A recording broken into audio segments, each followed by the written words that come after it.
கோயிலுக்கு முன்னாடியே வர வேண்டியது. அந்த டைம்ல தான் நமக்கு வெள்ள அபாய எச்சரிக்கை எல்லாம் இருந்ததுனால வந்திருக்கேன் நான். இன்னும் அடுத்தடுத்து முருகர் கோயிலுக்கு போக போறேன்.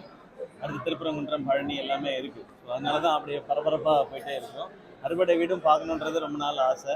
ஒரே டைமில் பார்க்கணுன்றது, அதுக்கு தான் இப்படி ஸ்டார்ட் பண்ணியிருக்கேன். அது இப்போ திருச்செந்தூர் வந்திருக்கேன் நான். ரொம்ப மகிழ்ச்சி. எப்போ இங்கே வந்தாலும் ஒரு மனசுக்கு ஒரு ரொம்ப பாசிட்டிவாக இருக்கும். அது அமரன் வெற்றிக்கு நன்றி சொல்ல வேண்டியது ஒரு முக்கியமான கடமையாக இருந்தது. அது இல்லாமல் இன்னும் நிறையா வேண்டுதல்கள் இருந்தது. எல்லாம் முடிச்சிட்டேன். ரொம்ப திருப்தியாக இருந்தது. நன்றி. எங்கள் கோயில் நிர்வாகத்துக்கும் நன்றி.